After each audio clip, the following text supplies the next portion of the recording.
બનાસકાંઠામાં પૂર જેવી આપત્તિ સામે સજ્જતા ચકાસવા વડગામના મુક્તેશ્વર ડેમ ખાતે એસડીઆરએફ અને એનડીઆરએફની સંયુક્ત મોક ડ્રીલ યોજાઈ।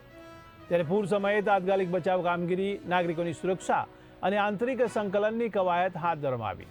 માનવ જીવન અને સંપત્તિની સુરક્ષા સુનિશ્ચિત કરવા માટે બનાસકાંઠા તંત્ર સજ્જ બન્યું છે।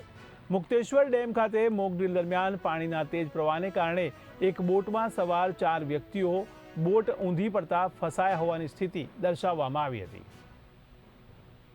આજરોજ મુક્તેશ્વર ડેમ ખાતે એનડીઆરએફ, એસડીઆરએફ, મડાણાગઢ ખાતેની બટાલિયન દ્વારા જિલ્લા વહીવટીતંત્ર બનાસકાંઠાની મદદથી મુક્તેશ્વર ડેમ ખાતે એક મોક ડ્રીલનું આયોજન કરવામાં આવેલું, જેમાં 50,000 ક્યુસેક પાણીના છોડવાથી અને એક બોટમાં રહેલા 4 વ્યક્તિઓ બોટ ઊંધી પડી જવાથી તેમને સફળતાપૂર્વક રેસ્ક્યુ કરવામાં આવેલા, તેમજ નદી કાંઠાના નીચાણવાળા વિસ્તારોમાં પણ તે બાબતનું મોક ડ્રીલનું સંપૂર્ણપણે આયોજન કરી અને સફળતાપૂર્વક તેમનું રેસ્ક્યુ પણ કરવામાં આવેલું અને ઇવેક્યુએશન પણ કરવામાં આવેલું।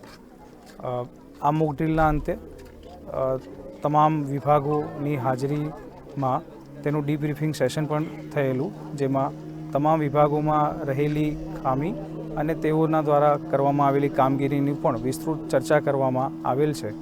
ભવિષ્યમાં આવી કોઈપણ ઘટનાનું બને તો તેની પૂર્વ તૈયારીમાં કોઈ કચાશ ન રહે એ બાબતનું આજે મોક ડ્રીલનું આયોજન કરવામાં આવેલું હતું। Thank you.